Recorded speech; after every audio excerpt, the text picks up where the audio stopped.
Mi nombre es don Pedro, y a mis 72 años, con las manos curtidas por el aceite y la grasa de 1000 motores, nunca, ni en mis peores pesadillas, pensé que tendría que esconder mi propia herencia de mis propios hijos. Imagínate, tus propios hijos, la sangre de tu sangre, queriéndote quitar hasta el último aliento, hasta el techo que con tanto sudor construiste.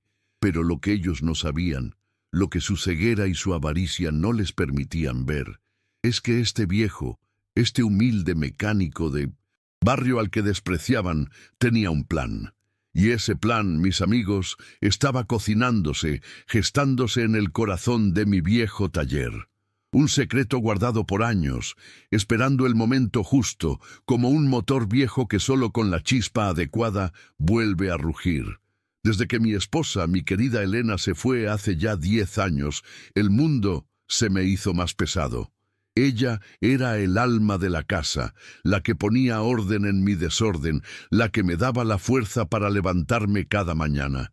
Pero yo, don Pedro, el mecánico de la colonia al sur de la Ciudad de México, el que siempre tuvo las manos sucias, pero el corazón limpio, no podía dejarme caer.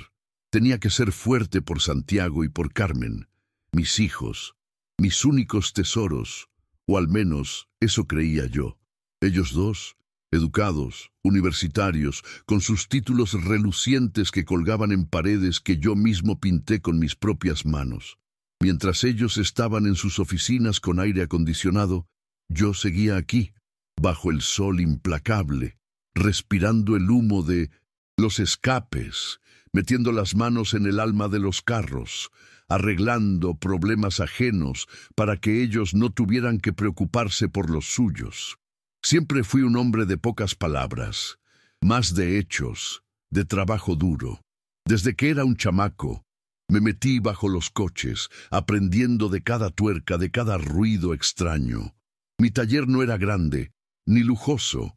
Era un cochinero, sí, pero era mi cochinero, mi reino. Ahí aprendí a escuchar lo que los motores callaban, a ver lo que otros no veían.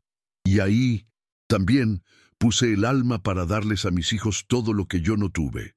Cada gota de sudor en esa tierra polvorienta, cada callo en mis manos, cada noche con la espalda molida, era por ellos.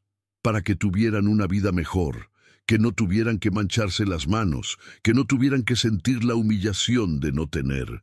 Y sin embargo, la humillación me la dieron ellos, en bandeja de plata, con una sonrisa falsa y una mirada llena de desprecio. No era solo el abandono físico lo que dolía, ¿sabes? Era el abandono del corazón, de la memoria.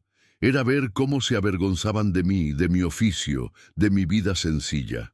«Papá, ¿no puedes ponerte algo decente cuando vamos a cenar fuera?», me decía Santiago, como si mi overol manchado fuera una enfermedad. Carmen, ella era más sutil, pero su silencio, sus miradas rápidas cuando mis amigos del barrio me venían a saludar, hablaban por sí solas. Era como si mi existencia fuera un secreto que no querían que sus nuevos amigos descubrieran. El viejo con el que vivían, el que les pagaba la renta, la comida, los lujos. Pero qué vergüenza que fuera su padre el que oliera a gasolina. Y yo, el tonto de mí, me tragaba cada una de esas espinas. Me las tragaba porque pensaba que el amor de un padre era incondicional, que sus hijos, al final, lo reconocerían, que un día se darían cuenta de que este viejo, el que les dio todo, no era una carga, sino su cimiento. Pero esa epifanía nunca llegó. Lo que llegó fue una enfermedad, una que me tumbó por completo, y con ella, la excusa perfecta para ellos.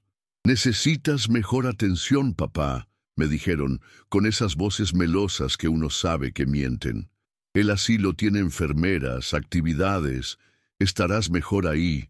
Y en lo que menos te lo esperas, ya estaba empacando mi vida, metiendo mis pocos recuerdos en una maleta vieja, mientras ellos, sin disimulo, miraban el taller, la casa, con ojos de buitre, ya haciendo cuentas de lo que valdría todo ese sudor.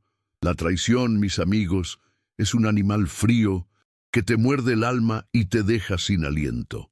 Pero el rencor, ese sí, es un fuego lento que te consume, pero también te fortalece. Y a mí, en ese asilo de ancianos, rodeado de desconocidos, con el sabor amargo de la soledad en la boca, se me encendió la llama. No la llama de la venganza ciega, sino la de la justicia, la de la dignidad, porque yo sabía algo que ellos no sabían, algo que había guardado bajo llave, bajo una tabla suelta en el piso de mi taller durante décadas. Un secreto que no era solo un papel o un prototipo, sino la prueba de que las manos de un simple mecánico, aunque sucias, podían ser las manos de un inventor, y que mi legado, mi verdadero valor, no lo podían vender en el primer remate. No, señor, este viejo aún tenía cartas que jugar, y la partida acababa de empezar. Fase 2. El sacrificio. Mis 62 años, ya, yo los había pasado doblando la espalda, respirando gases de combustión y el olor metálico de la sangre de los motores. Pero cada vez que me dolía la espalda, cada vez que mis manos se rajaban con el frío, me recordaba a mis hijos.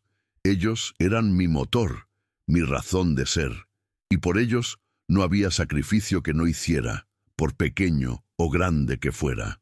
Recuerdo a Santiago, mi primogénito. Él siempre fue el más inquieto, el más inteligente de los dos, con esa chispa en los ojos que te decía que iba a volar alto.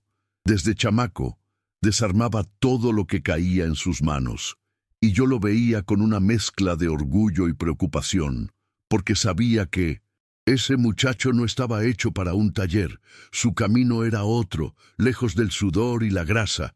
Un día vino con unos folletos de la universidad, los ojos brillantes como si viera un tesoro. Ingeniería, dijo, ingeniería automotriz. Mi corazón se encogió y se infló al mismo tiempo. Se encogió porque sabía el dineral que costaba eso, y se infló de orgullo porque mi hijo quería ser más de lo que yo era. Ese semestre, el primer semestre de Santiago, necesitó unos libros que valían una fortuna, como si estuvieran hechos de oro. Yo no tenía el dinero, no así, de golpe. La gente no tenía mucha lana para arreglar sus coches en esos días, y los pagos eran lentos. Me acuerdo perfectamente. Tenía mi reloj, ese que me había regalado mi padre antes de morir, el único recuerdo tangible de él. Era un reloj de bolsillo de plata, con un grabado de una locomotora. Mi padre era ferrocarrilero. Era mi pequeño tesoro. Lo llevaba siempre conmigo, no por la hora, sino por el vínculo. Lo llevé a la casa de empeño en la Lagunilla con el corazón apretado. El tipo de la tienda me dio una miseria, pero era suficiente para esos libros. Recuerdo haber ido a la librería, con el dinero en el bolsillo, y sentir que cada billete pesaba una tonelada. Compré los libros, los envolví en papel de estraza y se los di a Santiago un domingo por la tarde, sin decir ni una palabra del reloj. Él los abrió y sus ojos brillaron. «Gracias, papá, son justo los que necesitaba», dijo, abrazándome con esa fuerza de juventud que ya no sentía en mis brazos, y en ese momento, por ese brillo en sus ojos, sentí que valía la pena, que el reloj no era nada comparado con el futuro de mi hijo. Nunca le conté del reloj. Todavía me pregunto si alguna vez se dio cuenta de su ausencia. Hubo otra vez. Santiago se enfermó de una gripe muy fuerte, de esas que no te dejan ni respirar.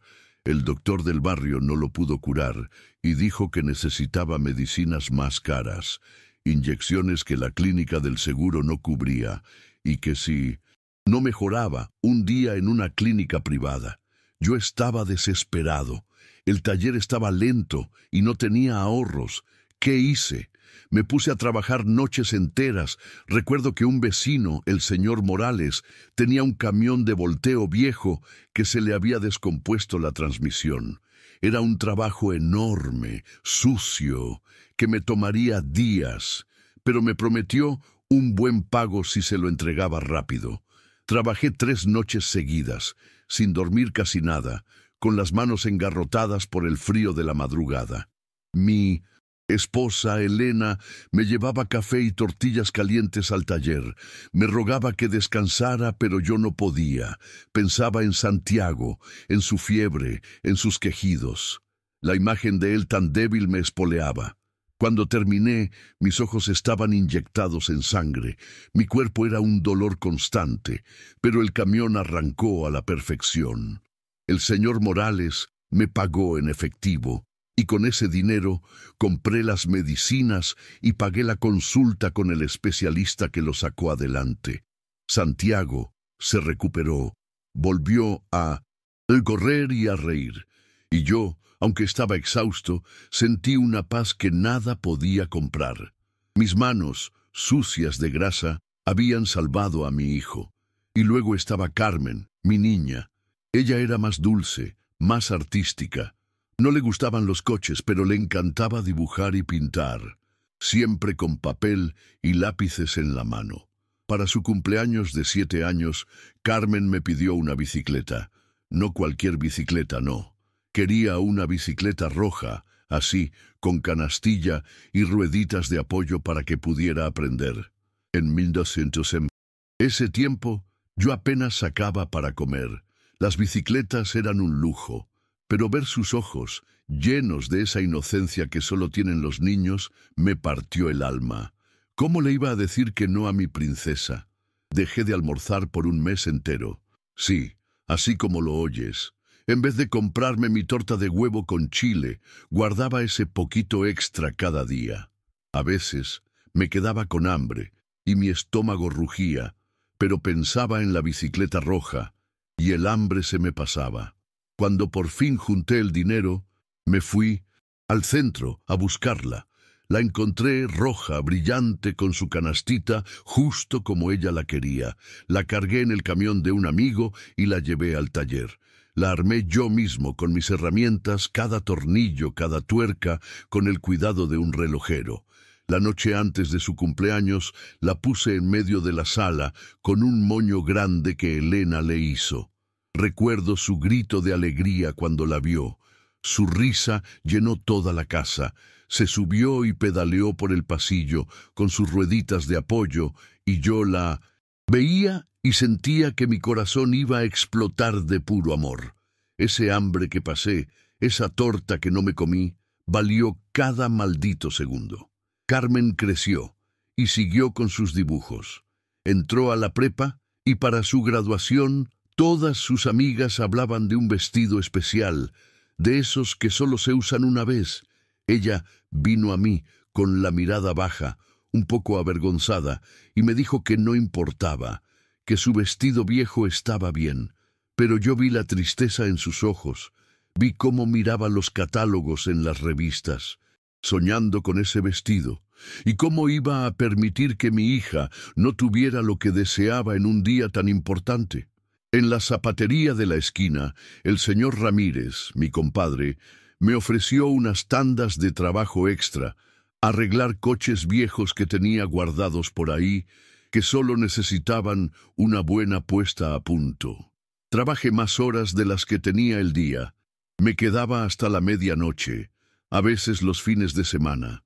Me dolían los brazos, los hombros, la espalda, pero cada vez que apretaba una tuerca, cada vez que ajustaba un carburador, pensaba en el vestido, en la sonrisa de mi hija. Junté el dinero y Elena y Carmen fueron a comprarlo. Cuando la vi vestida, hermosa, radiante, lista para el vals de graduación, sentí que había ganado la lotería. Era como si la hubiera visto por primera vez, no como mi niña, sino como una mujer lista para el mundo. Esas horas extra, el cansancio, todo se desvaneció. Solo quedaba el orgullo. Mis hijos no lo saben, pero cada gota de sudor en ese taller, cada cicatriz en mis manos, cada noche sin dormir, cada pequeña cosa que les di, fue un acto de amor puro y desinteresado. Nunca les pedí nada a cambio, solo su felicidad. Creía que al verlos crecer, al verlos prosperar, mi propia vida tendría sentido. Y así fue, por muchos años. Fui feliz viéndolos estudiar, graduarse, empezar sus vidas. Para mí, mi mayor tesoro no era el dinero, ni la fama, ni un gran negocio. Mi mayor riqueza eran ellos, mis hijos, y la posibilidad de darles un horizonte más amplio del que yo tuve. Quizás fui ingenuo, quizás los malacostumbré, o quizás simplemente no supieron ver el valor de lo que no venía envuelto en papel brillante o no costaba miles en una tienda de lujo. Las manos sucias de su padre eran las manos que construyeron su futuro. Y esa es una verdad que ellos, al menos por muchos años, se negaron a aceptar. Fase 3. El abandono gradual. Uno no se da cuenta de que lo están abandonando de golpe. No es como un portazo fuerte y ya. No, es más bien como el lento goteo de un grifo viejo, gota a gota, hasta que el lavabo está lleno de indiferencia. Y uno, tonto, piensa que es un descuido, que es que están ocupados, que ya mañana. Pero el mañana nunca llega para uno. El primer golpe fue sutil. Fue el cumpleaños de Santiago, sus 30 años. Yo, orgulloso como siempre, le preparé un pastel, uno de esos que le encantaban de chamaco, con la receta de su madre. Me pasé la tarde en la cocina, con mis manos callosas, pero con el corazón lleno de ilusión. Lo llamé temprano en la mañana. «Hijo, ¿qué vas a hacer? Tu pastelito ya está listo», me respondió con esa voz acelerada, un poco distante. «Ay, papá, lo siento. Hoy tengo una cena de trabajo, algo importante, no puedo faltar. Otro día vamos y comemos el pastel, ¿sí?» Me dijo que me lo guardaba para el fin de semana. No, no llegó el fin de semana, ni la semana siguiente. El pastel se hizo duro, y lo terminé tirando a la basura, con un nudo en la garganta. No era el pastel, ¿sabes? Era el hecho de que su trabajo era más importante que el cumpleaños con su padre, el que le había dado hasta el último aliento para que llegara ahí. Y no era una cena de trabajo, lo supe después, por una foto en redes sociales de un amigo suyo. Era una fiesta con sus amigos, con música y risas. Allí estaba mi hijo, riendo a carcajadas, mientras su padre estaba solo, con un pastel rancio. Ese fue el primer goteo amargo. Luego, las cenas familiares. Antes, cuando mi esposa vivía, la mesa siempre estaba llena, ruidosa, con las voces de todos. Yo era el centro, el patriarca que presidía la cena. Con el tiempo mis hijos empezaron a traer a sus amigos, a sus colegas importantes, como los llamaban, y de repente yo era un estorbo. Recuerdo una Navidad, la última que pasamos en casa, antes de lo del asilo. Había mucha gente en la sala, riendo y bebiendo vino. Yo estaba en la cocina, ayudando a Elena a recoger los platos, o al menos eso hacía cuando ella vivía. Pero ahora me sentía como un sirviente. Carmen me dijo con una sonrisa fingida: «Papá, ¿por qué no te sientas en la mesita de la cocina? Así estás más cómodo y nosotros tenemos espacio para los invitados». Los invitados. Como si yo no fuera parte de ellos. Fui a la cocina, me senté en esa mesita pequeña, con un plato de sobras, mientras escuchaba las carcajadas y las conversaciones animadas desde el comedor. Me sentí como un perro, apartado de la manada. Esa noche vi a Santiago hablando de sus proyectos, con su traje impecable, y a Carmen, con su vestido brillante presumiendo de su nuevo ascenso. Y yo, el hombre que pagaba la hipoteca de esa casa, el hombre que había trabajado hasta el tuétano para que ellos tuvieran esos trajes y esos ascensos, estaba en la cocina, solo, comiendo las migajas de su felicidad. El desprecio se volvió tangible con los regalos. Siempre fui de dar cosas útiles, hechas con mis manos o que sirvieran para el trabajo. Un día, para el cumpleaños de Carmen, le hice una caja de herramientas pequeña, con sus iniciales grabadas, herramientas de buena calidad, para que tuviera en su coche, para cualquier emergencia. Me esforcé, la pinté, la pulí, para que no tengas que pedirle a nadie, mi niña, le dije. entregándosela con cariño. Ella la abrió, la miró y la dejó a un lado, con un gesto de desdén. «Ay, papá, pero si ya tengo mi membresía de asistencia en la carretera, ¿para qué quiero esto? Mis manos son para otras cosas, no para cambiar llantas». Lo dijo con una risita, y sus amigos que estaban ahí también soltaron unas risitas. Sentí que me daban una bofetada. Mis manos, las que la habían alimentado, vestido, sostenido, ahora eran motivo de burla. La caja de herramientas, mi esfuerzo, mi amor, quedó arrumbada en un rincón y creo que nunca la usó. Nunca. A los pocos días la vi en una bolsa de cosas para donar. Las mentiras. Ah, las mentiras. Empecé a notarlas con los años. Cuando les preguntaba si vendrían a verme el fin de semana, Santiago siempre tenía una reunión de último minuto o un viaje de negocios urgente. Carmen, por su parte, siempre tenía que estudiar o estaba con una amiga que necesitaba apoyo. Pero luego, una tarde, estaba en el taller, arreglando el coche del vecino, y vi, por casualidad, una foto en el celular de su hijo. Una foto de Santiago y Carmen en la playa, riendo, bronceados, en el mismo fin de semana que Santiago me dijo que tenía una reunión clave en la oficina. Sentí un frío en el estómago. No era que no tuvieran derecho a divertirse, claro que no. Era que me mintieran, que me trataran como a un tonto, como si no me diera cuenta. Y lo peor era que ya no se preocupaban ni en inventar una mentira creíble.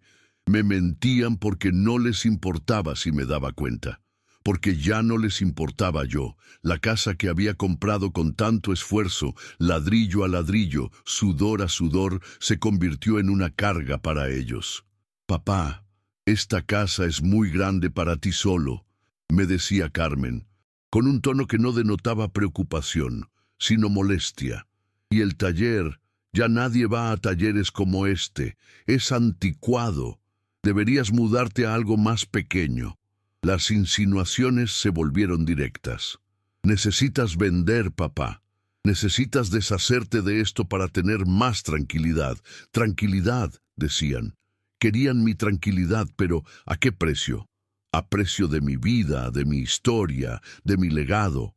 Y el closet. Sí, el closet fue otro de esos golpes. Yo tenía un closet en mi cuarto donde guardaba mis pocas cosas, mis recuerdos, algunas fotos viejas de Elena y yo, de mis padres. Un día, sin avisar, Carmen decidió organizar mis cosas. Tiró la mitad de mis camisas viejas, mis pantalones de trabajo, mis zapatos rotos pero cómodos. «Papá, esto ya no sirve. Te voy a comprar ropa nueva».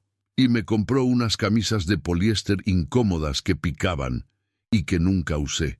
Pero lo que más me dolió es que tiró una caja de cartón donde guardaba mis cartas de amor de Elena, secas, amarillentas, pero que para mí eran un tesoro invaluable. Cuando le pregunté por ellas me dijo: «¿Cartas, papá?»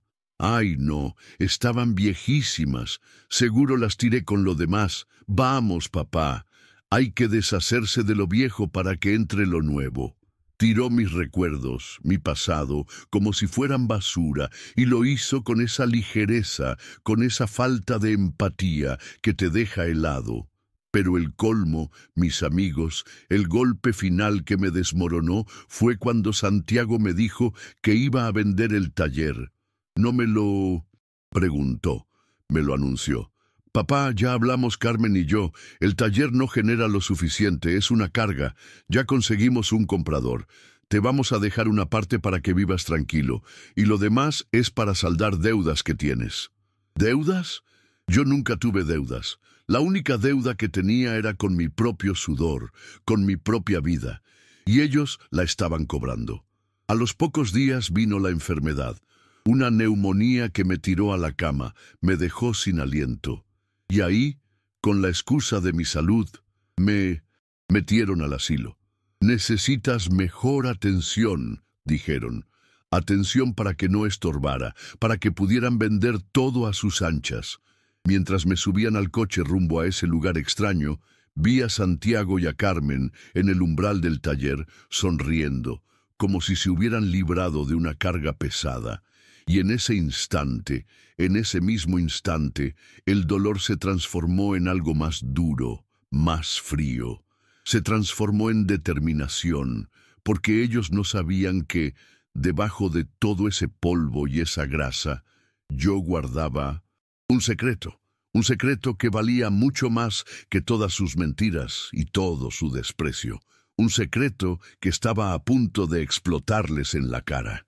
Fase 4. El secreto. Uno pensaría que un mecánico, con las manos sucias y la cara manchada de aceite, solo piensa en tuercas y motores descompuestos. Pero no es así. La mente, mis amigos, es un motor que nunca se detiene, y la mía siempre anduvo buscando, inventando, soñando.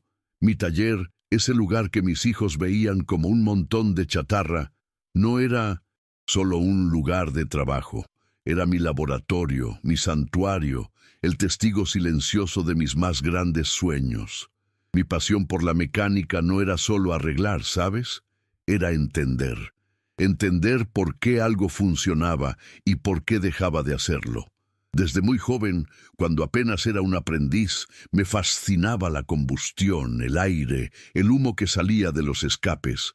Veía los camiones viejos exhalando ese hollín negro y pensaba, tiene que haber una forma de que eso no pase, de que el aire esté limpio. En esos años nadie hablaba mucho de contaminación, no como ahora. Pero yo, con mi intuición de mecánico, sentía que algo no andaba bien, que ese humo nos estaba envenenando poco a poco. Así fue como nació la idea. Era una noche de tormenta, de esas que el agua golpea el techo de lámina del taller y te hace sentir solo en el mundo. Tenía un motor desarmado frente a mí y un montón de filtros viejos, sucios, ineficientes. De repente, como un rayo en medio de la oscuridad, se me ocurrió una forma diferente de filtrar el aire antes de que entrara al motor y de purificar los gases de escape de una manera que los filtros comunes no podían. No era solo un filtro nuevo, sino un sistema completo. Empecé a dibujar en mi cuaderno viejo, ese de tapas duras que siempre llevaba conmigo, garabatos, fórmulas que solo yo entendía, esquemas complejos. Pasaba horas, noches enteras, después de que el último cliente se iba y cerraba el taller. Mi esposa, Elena, me veía con mis ojos rojos, con esa mirada cansada pero llena de una urgencia que ella no entendía del todo pero que respetaba. «Pedro, mi amor, descansa. Mañana sigues», me decía con esa voz suave que te invitaba al sueño. Yo le sonreía, pero no podía. Tenía que seguir.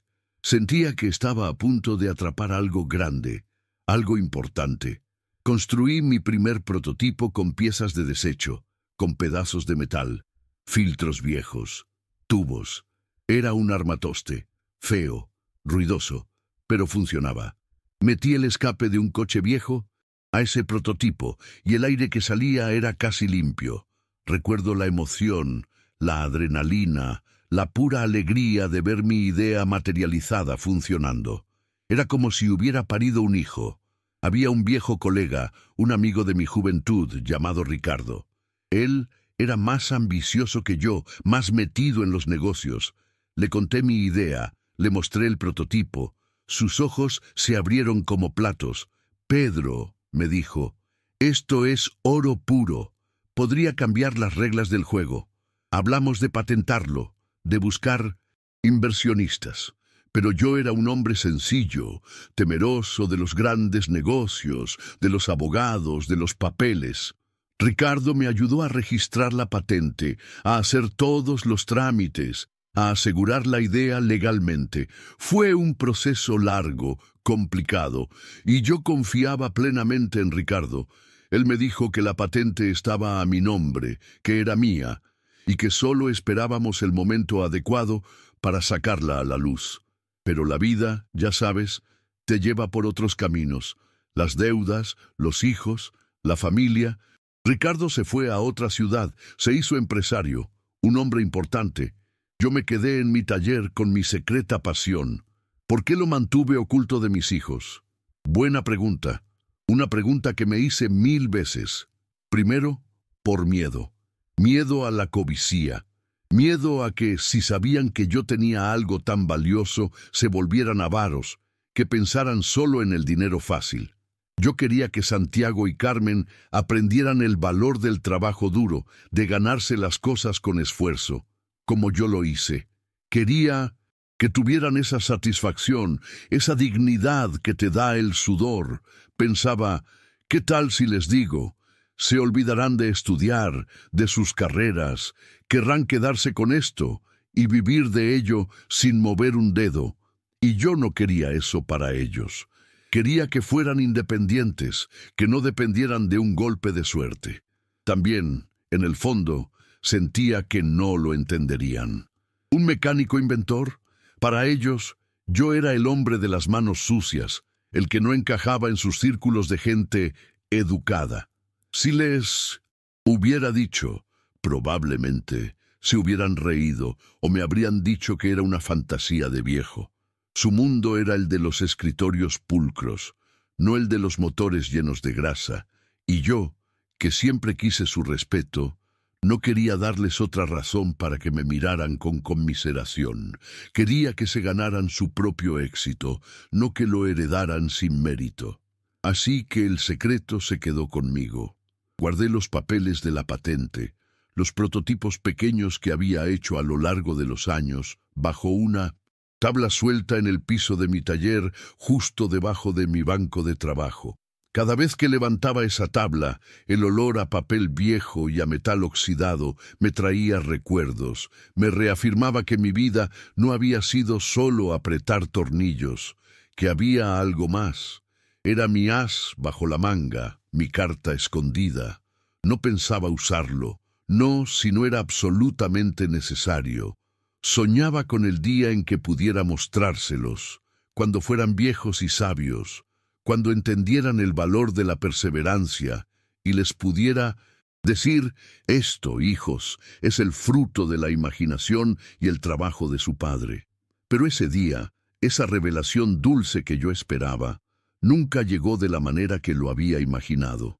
Ahora, en el asilo, lejos de mi taller, de mi hogar, de mi secreto, sentía el peso de esa tabla suelta como nunca antes. Sentía la humillación, la traición de ser descartado como un trasto viejo. Pero también sentí una chispa, una que me decía que mi historia no había terminado, que mi invento, mi legado, no solo era una prueba de mi capacidad, sino que sería mi herramienta para recuperar lo que era mío. Cuando Santiago y Carmen me llevaron al asilo, pensaron que me estaban despojando de todo, pero no sabían que, al hacerlo, estaban activando el verdadero tesoro. Y ese tesoro, mis amigos, estaba a punto de ser desenterrado. Mientras estaba en el asilo, a merced de enfermeras que me trataban como un número más, y al lado de viejitos que ya no reconocían ni a sus propios hijos, mi mente no paraba. Pensaba en mi taller, en esa tabla, en el documento viejo de la patente. ¿Seguiría ahí? ¿Lo habrían encontrado mis hijos mientras limpiaban mi casa para venderla? La incertidumbre me carcomía, pero a la vez una extraña certidumbre me invadió. Ricardo, mi viejo amigo, Ricardo. Él sabía del invento. Él me había ayudado con la patente. ¿Y si él era una luz tenue pero constante en medio de la oscuridad? La esperanza de que mi secreto no solo estaba a salvo, sino que algún día me devolvería mi dignidad. Y esa esperanza, en ese momento, era lo único que me mantenía vivo. Fase 5. La justicia. El asilo, mis amigos, es un lugar donde el tiempo se estira y se encoge a su antojo. Los días eran largos, llenos de tedio y de recuerdos amargos. Pero una tarde que parecía igual a todas las demás, el tiempo dejó de arrastrarse y echó a correr. Fue cuando una enfermera me llamó a la sala de visitas. «Don Pedro, tiene una visita», dijo, con su voz monótona. Mi corazón dio un brinco. ¿Mis hijos? ¿Acaso se habrían arrepentido? No, mi intuición me dijo que no, ellos no eran así. Cuando entré a la sala, vi a un hombre de traje impecable, canoso, con una sonrisa amplia y unos ojos que me parecieron conocidos. Se levantó de golpe. «¡Pedro! ¡Don Pedro! ¿De verdad eres tú?» Era Ricardo, mi viejo amigo, mi compadre, el que se había ido a buscar fortuna y la había encontrado. Nos abrazamos fuerte, un abrazo de esos que no se dan todos los días, un abrazo que te dice que el tiempo no ha pasado entre dos almas viejas. Nos sentamos y él me contó su historia. Se había convertido en un empresario exitoso en la industria automotriz, pero siempre había llevado mi invento en la cabeza. Las nuevas leyes ambientales, las regulaciones estrictas sobre emisiones, habían hecho que mi sistema de filtración de aire fuera la solución que todo el mundo buscaba. «Pedro, tu patente es una mina de oro. Es lo que la industria necesita desesperadamente para cumplir con las nuevas normas. He estado buscándote por años, moviendo cielo y tierra. ¿Cómo no te encontré?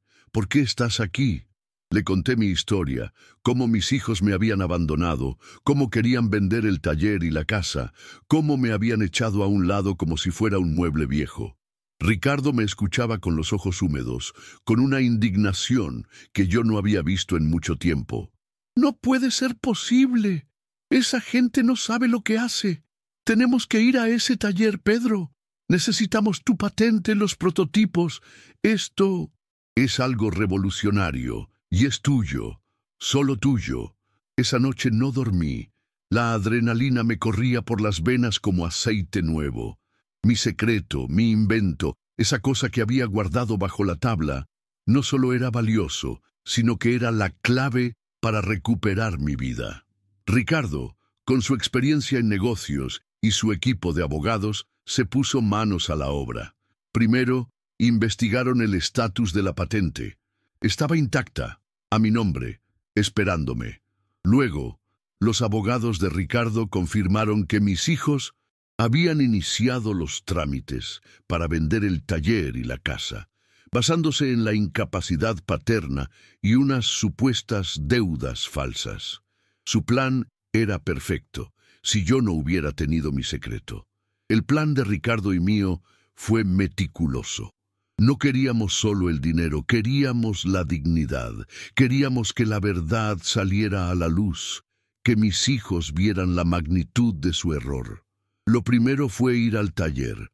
Ricardo y yo, con un par de abogados, nos presentamos una mañana. Los hijos ya habían puesto un cartel de «Se vende». Entramos. El taller estaba desolado, como un cuerpo sin alma. Y ahí, con el corazón latiéndome a 1000 por hora, fui directamente a mi banco de trabajo. Me arrodillé y con mi vieja navaja de mecánico levanté la tabla suelta. Y ahí estaban los papeles amarillentos de la patente, mis cuadernos de dibujos, mis pequeños prototipos. Todo estaba ahí, intacto, esperando su momento. Los abogados de Ricardo lo revisaron todo. Era indudable. La patente era mía, y su valor, en ese momento, era incalculable. Con la patente en mano, Ricardo empezó las negociaciones. Las grandes empresas automotrices estaban desesperadas por mi sistema de filtración. Las ofertas llegaron una tras otra, cada una más grande que la anterior. Yo, un simple mecánico, estaba a punto de convertirme en un hombre de fortuna. Pero el dinero, te juro, no era lo que más me importaba. Era el peso de la dignidad recuperada, la justicia que se acercaba. El momento de la verdad llegó unos días después. Ricardo me llevó a una notaría. Mis hijos, Santiago y Carmen, ya estaban ahí sentados, con caras de preocupación y un poco de molestia. Pensaban que íbamos a firmar los papeles de la venta del taller, que yo les daría el permiso final. Entré, no como el viejo encorvado del asilo, sino con la espalda recta, con mis manos limpias esta vez, pero con la misma determinación. Los saludé con un asentimiento de cabeza. Sus caras estaban confundidas. «Papá, ¿Qué haces vestido así?, me dijo Santiago, notando mi traje nuevo que Ricardo me había comprado. Ricardo, con una calma que yo no tenía, les dijo: Santiago, Carmen, hay algo importante que deben saber sobre don Pedro y el taller. Y entonces, con palabras claras, profesionales, les reveló la verdad. Les habló de la patente, del valor de la invención, de las ofertas millonarias que estaban sobre la mesa. Les dijo que don Pedro no era solo un mecánico, sino un inventor brillante, y que el taller que ellos querían vender por unos cuantos pesos era el lugar donde había nacido un legado millonario. Sus caras, sus caras. Primero, incredulidad, luego, un shock que les borró la sonrisa de cuajo. Los ojos de Santiago se abrieron. ¿Qué? ¿Papá? ¿Inventor? ¿Millonario? ¡Es imposible! Carmen se puso pálida. Pero si el taller no vale nada, es una posilga.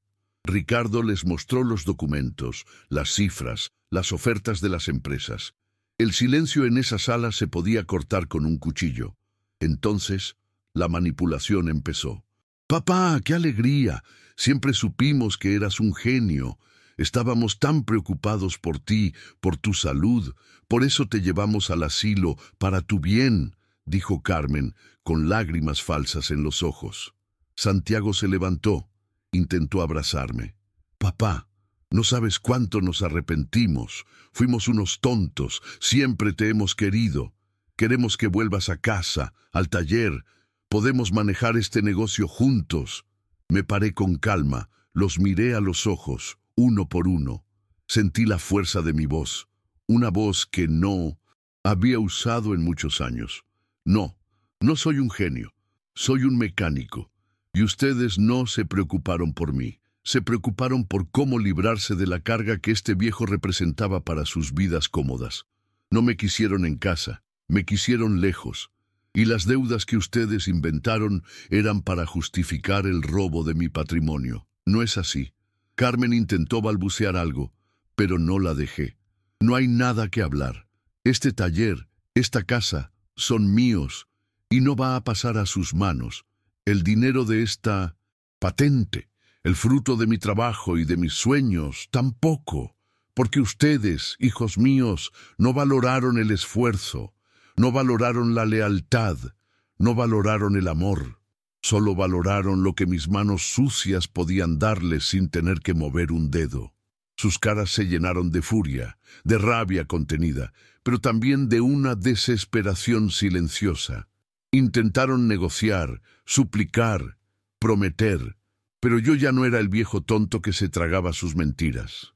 Ricardo, con un gesto, llamó a los abogados. Les explicó las consecuencias de sus intentos de fraude, las implicaciones legales por la venta de mis propiedades sin mi consentimiento. Santiago y Carmen se dieron cuenta de que estaban perdidos, que mi locura de viejo había sido su perdición. Salieron de la notaría con las colas entre las patas, el cuerpo encorvado, no por la edad, sino por la vergüenza y la rabia. La justicia, mis amigos, no solo había llegado, sino que había golpeado con la fuerza de un motor bien calibrado.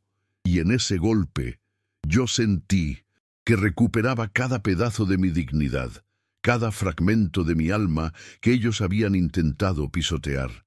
Ese día, el viejo don Pedro, el mecánico de manos sucias, volvió a nacer. Fase 6.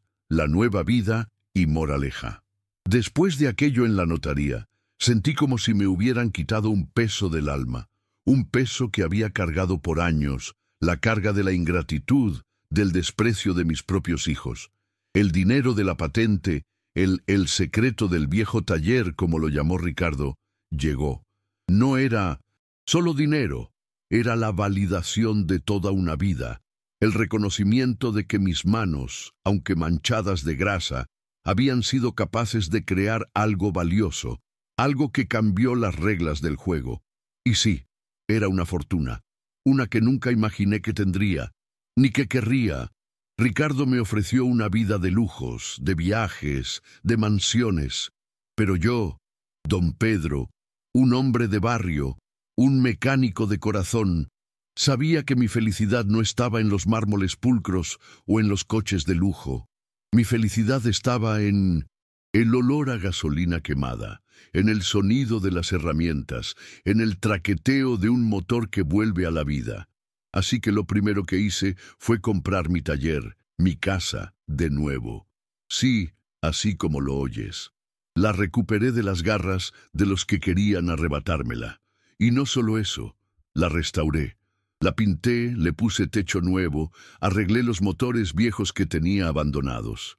El taller volvió a brillar, a tener vida, a ser el corazón de mi mundo. Mis hijos, Santiago y Carmen, intentaron acercarse de nuevo, claro. Llamaban, mandaban mensajes. Papá, sabemos que te equivocaste con nosotros, pero somos tu familia. Queremos ser parte de esto. Sus voces sonaban diferentes, más amables, más interesadas. Pero yo ya no era el viejo ingenuo. Sabía que esas palabras no venían del corazón, sino de la cartera. Les dejé claro que mi puerta estaría abierta si algún día decidían venir con el corazón en la mano, no con la mano extendida para pedir. Hasta ahora no han vuelto, y aunque duele, créeme que duele en lo más profundo del alma el desamor de un hijo. También hay una paz extraña en la aceptación. No tengo rencor, no del que te consume. Solo la tristeza de que no supieron ver el amor que había detrás de mis manos sucias. Mi nueva vida es simple, pero llena. Contraté a un par de jóvenes del barrio, muchachos con ganas de aprender, con esa chispa en los ojos que Santiago tenía cuando era chamaco. Les enseño los secretos de los motores, la dignidad del trabajo bien hecho. Les hablo de honradez, de perseverancia, y ellos me escuchan con respeto, con admiración. Me siento útil, me siento vivo. También abrí una pequeña fundación con parte de la fortuna de mi invento. Se llama Manos Limpias, Corazones Puros, y ayuda a jóvenes sin recursos a estudiar una carrera técnica, a tener un oficio, a ganarse la vida con sus propias manos. No con el dinero fácil, sino con el sudor honrado. Mis vecinos, los de toda la vida, los que siempre me vieron como don Pedro, el mecánico, vinieron a visitarme al taller. El señor Morales, la doña Lupita, los muchachos de la panadería, me traían café, pan dulce, y nos sentábamos a platicar de la vida, de los chismes del barrio, de los recuerdos. Ellos sí que me valoraron, no por lo que tenía en el banco, sino por quién era yo.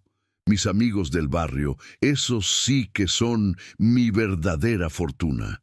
Me invitan a jugar dominó los jueves, a tomar una cerveza fría después del trabajo. Me escuchan, me respetan, me quieren por ser don Pedro, el de siempre. La compañía de gente que te valora, que te respeta, eso es lo que realmente te llena el alma, no un montón de billetes en el banco. He aprendido que la verdadera riqueza no está en lo que posees, sino en lo que eres, en lo que construyes, en la dignidad con la que vives tu vida. Mis manos, esas que mis hijos despreciaron por estar sucias de grasa, fueron las que construyeron mi futuro, las que forjaron mi invento, las que me dieron la libertad y la paz. Y esas mismas manos, ahora, están limpias, no de grasa, sino de resentimiento. Mis manos siguen siendo las manos de un mecánico, pero ahora son también las manos de un hombre libre, que ha recuperado su valor y su propósito. Miro mi taller, mi casa, mi vida, y siento que al final la justicia sí llega. No siempre de la manera que esperas, ni en el momento que quieres, pero llega.